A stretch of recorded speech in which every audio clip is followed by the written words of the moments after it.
Hello YouTube, Joseph Crickmore here, and if you couldn't tell by the recent stuff on my channel, I am very looking forward to the release of Level 2 Cheat, or specifically Chilling in Another World with Level 2 Super Cheat powers. I put it as number 2 on my list of my other video, even though at the time it was already announced for an anime, but I still wanted to talk about it because it was on my list before it was announced. And then I put up some community stuff about what stuff I should react to first, because I do want to start doing reaction videos. They're going to be a unique breed. I'm a reactor that prefers to watch something that I already have knowledge of beforehand, so I can see what the adaptation does differently. I got inspiration from Mr. Tomo, the guy that does the Bleach videos, and I saw his Blood War reactions, and they're actually very insightful, because he's a guy that read all of the Blood War, and now he's watching the episodes, and he's giving a play-by-play, basically, of like what's new, what's changed, what did they do right, what did they leave out. I want to be that guy for other series, okay? So that's why I won't react to things that I've already watched. So that's why it's a little weird about me watching Tensura Season 3, because I saw Seasons 1 and 2 on my own, then I read the light novels after that. This will be the first time I go into a season with knowledge ahead of time, so I don't know if I'm going to do that or not, but I'm definitely going to watch Level 2 Cheat. And the point of this video is my predictions for how the pacing of this season is going to go. I am calling it right now, they're going to adapt 4 volumes in this season. And you might be thinking to yourself, 4 volumes? Joey, are you out of your mind? And I say to that, no, I'm not. Let me explain. You know how Overlord did 3 volumes per season, and for some cases it didn't work so well, and in others it was like trying at best. I mean, Tensura got 3 volumes for 24 episodes, and that still didn't feel like enough time. So how could you possibly be thinking, Joey, 4 volumes in 12 episodes? Because that's what we're predicting it's going to be. Hear me out. Hear me out. The chapters are not very long. I went back and looked. The chapters of the volumes, there's only like 5 chapters per volume. You realize how much screen time you can get away with when it comes to chapters? Volume 1. And before I go any farther, this video will contain spoilers for the series. You have been warned, because I'm going into pacing and what they will put in the season, or what they probably will put in the season. This is a spoiler warning. You've been warned. With that out of the way, Volume 1 is the summoning of Fleo to the other world. He meets his future wife-to-be, Riz, and the volume basically has him meeting those 4 night girls, Balirosa, Blossom, Baileri, Bellano. He also meets the Dark One Goal, at the time, Dark One Goal, Illuminos. He marries Riz, and the volume ends with the release of the Jinn, Hia, the Wicked Witch of the Midnight, Demalnios, however you say that name, and Fleo, like, decimating them. If you know, you know. And then that's pretty much the important stuff of the first volume. You kind of notice that I didn't mention a certain other hero and his girlfriend. They're not that important to the story, people.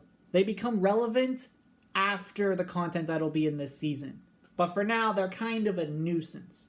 Same goes for the king that summoned Fleo. He's a major asshole. I mean, he has his own shadow conglomerate of underworld crime business. But thanks to the events of stuff coming up, he's going to get ousted from his position, and he's not going to have the power to refuse that. Now, Volume 2, this is where things start to pick up a little. Go is... He's in a relationship with Fleo. He's becoming friends with this guy. And ever since the Kingdom of Clyro tried to force or strong-arm Fleo into being an adventurer or serving their army when he previously was kicked out of said country, you know what he did? He teleports his entire house and the people living with him because the 4 night girls, they decide, we're not following a country that forces people to do this when their hero is a coward and refuses to fight. So they leave the army, they go live with Fleo and Riz, and he teleports their house away. Goal is then egged on by his brother Uigarde about the position of Dark One. Goal gives up the position because he's too dense to realize why his subordinates are like, why are you doubting me? What did I do? Did I do something? And he doesn't know like what he did wrong, and he takes it at face value, and he gives up his position. And Uigarde becomes the new Dark One, and Gol then takes up the name Gozal. Illuminos and the Silent Listeners also give up their position in the army, and they go with him. And Volume 2 has the trip to that other country with the hot springs. Yes, that's in Volume 2. I'm pretty sure Volume 2 also has the opening of the Fleo Riz General Store, and that's going to become a very important thing moving forward. And I think that's everything.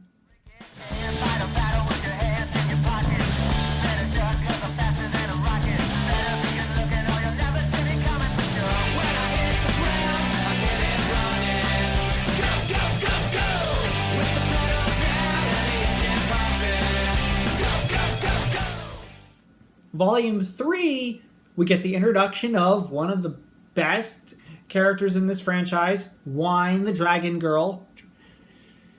Just her introduction, I mean, once you read the manga version and the light novel version, this is where the split happens that I am not a fan of.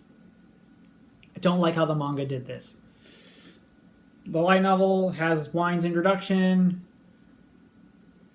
She basically quits the Dark Army because of the lack of food. She comes across Fleo and Riz. They give her food, and she basically like, you're my new parents.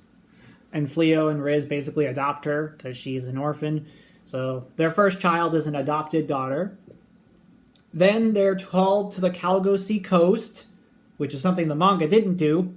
If you didn't read the light novel version, you're in for a surprise. This is where a lot of the changes happen that the manga didn't have. They're off to the coast to help defend the coastline from pirates.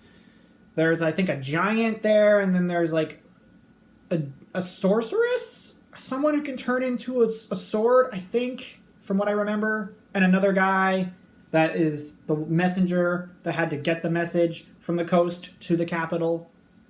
They go, they deal with pirates. Then they realize, oh, we're on a beach. Plot. No, I'm kidding. It's not that much fan service. Because at this point in time, Fleo and Riz are married, and Balirosa, Gozal, and Illuminus are kind of like in a 3-way romantic relationship kind of thing.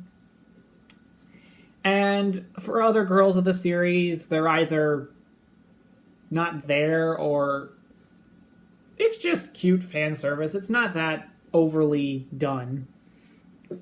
And that's like 80% of the volume. 80% of that entire volume is at the coast. Beach. Fan service. Why would the anime refuse to do something like that? Okay? This is where I'm worried that they won't do that and they'll do the manga version. I hope they do the light novel version. Because you can pack all of that into one episode. Think about it. One 25 or 30 minute episode. You can pack a lot of Volume 3 into 2 episodes. Finally, the volume I think they're going to end on. Volume 4. Why do I think they're going to end on Volume 4? Oh, I don't know. Let's see. The volume starts with the announcement that Riz is pregnant. That's right. It starts with that. Then, a little bit of a time skip in the volume, and their children are born. They're twins. I did mention at the beginning, spoilers. Because especially, I don't know where the anime is actually going to go. They might not even get to this point, and that's what I'm worried about. This is the biggest reason why I think they're going to end on volume 4 and follow the light novel. For one thing, this volume has a payoff for the setup of Riz and Fleo getting married first episode, really early on. The payoff is you end the season with the birth of their children. You know, Fleo came a long way from his beginning. He was alone. He was attractive in his old world. The girls wanted to go out with him, but he was too busy with his job to entertain the idea of a romantic relationship. He gets isekai to another fantasy world. He meets Riz, and she falls in love with him, and she marries him. He's okay with it. And they just go at it a lot. So the payoff would be she's pregnant and gives birth to his children. The other thing that makes me think they're going to end on volume 4. Remember how I said that Gozel, Balirosa, and Illuminus were kind of in this weird triangle of a romantic relationship? Well, under demon law, you can have up to 3 wives. Under demon law. So what does Gozel decide to do in volume 4? He finally decides, I'm going to marry both of you. And it's kind of because Balirosa and Illuminus talked it out with each other and realized this guy's a little too dense to realize it himself, so we got to push him a little. And then the end of the volume is their wedding. What other perfect place to end a wholesome series like this than to end on a wedding? And it's a payoff for another relationship that's built up early on. Think about it, people. If you end on volume 3, you're ending on some, corny fan service? A beach episode? You really want to end a season there compared to what 4 offers you? And you'll notice that in this entire video, I failed to bring up the gold-haired hero, his companion, Zanzibar's rebellion against Uegarde once he takes the throne. A lot of this stuff will probably be in the anime or cut, who knows.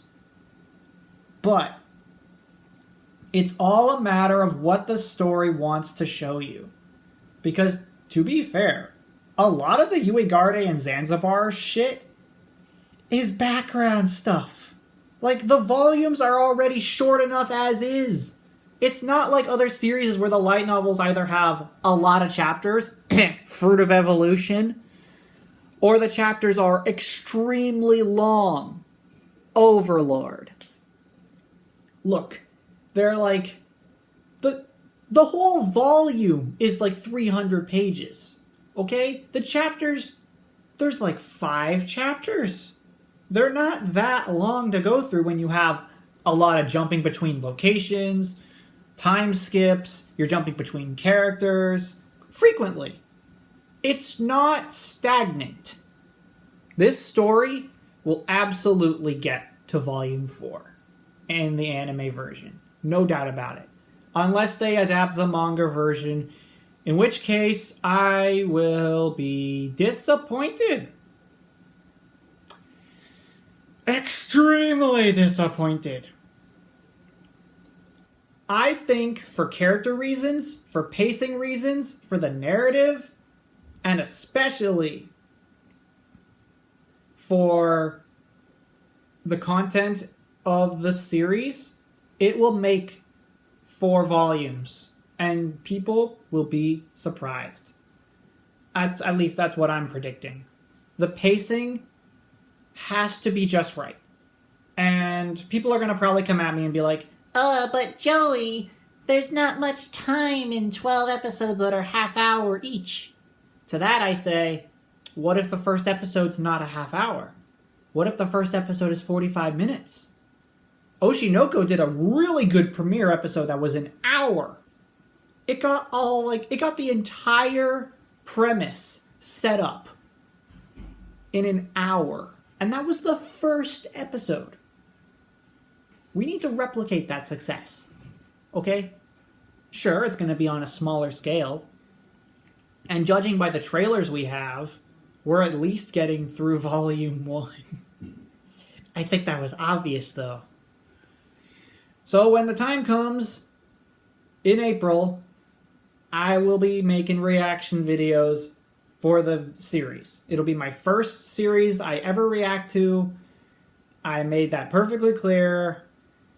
I don't know what I'm doing yet for Tensura Season 3, because they're both coming in April. I don't know. This video will be out at least, what, a week or two before they start? Hope you all will enjoy the series as much as I've been enjoying the series. I hope that my video has sparked interest in the light novels. If you didn't read them and you only read the manga version, you can go to Amazon and read them digitally. I say stuff. I am just a person. I have my opinion. If you don't like this series, that's okay. This has just been a big waste of your time if you stuck around and you didn't like this series. If you found interest in the series, I'll put links in the description to the Amazon links for the volumes. And until the reaction videos start, I will see you in the next video. Goodbye.